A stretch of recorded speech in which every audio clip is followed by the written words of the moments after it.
வணக்கம் ஃப்ரெண்ட்ஸ். இன்றைக்கி ஒரு 2 விஷயத்தை நான் ஷேர் பண்ணலான்னு இருக்கேன். என்னென்னா, ஒருத்தங்க நம்மளை வந்து கிண்டல் பண்ணுறாங்க, கேலி பண்ணுறாங்க, நம்மளை அசிங்கப்படுத்துகிறாங்க அப்படின்னா, நாம் அவங்கக்கிட்ட ஏதோ ஒரு 2 விஷயத்த பண்ணியிருப்போம்.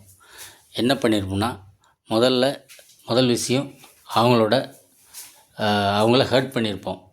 என்ன மாதிரி ஹர்ட் பண்ணியிருப்போம்னா, அவங்களோட உள்ளுணர்வை நம்மளை ஏதோ உள்ளுணர்வு அவங்கள திட்டுற மாதிரியோ ஏதோ ஒரு விஷயத்த நம்ம அவங்கள ஹர்ட் பண்ணி அவங்கள வருத்தப்பட வச்சுருப்போம், இல்லை ஃபீல் பண்ண வச்சுருப்போம். இவங்க தவறாக பேசுகிறாங்கன்ற அந்த ஃபீலிங்கை நம்ம உருவாக்கியிருப்போம்.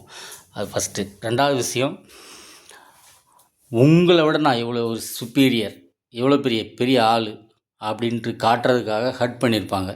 இந்த 2 விஷயத்த பண்ணியிருப்பாங்க. இது எந்த அளவுக்கு உங்களுக்கு புரிஞ்சிருக்கு அப்படின்னு நீங்கள் ஷேர் பண்ணலாமா? தேங்க்யூ.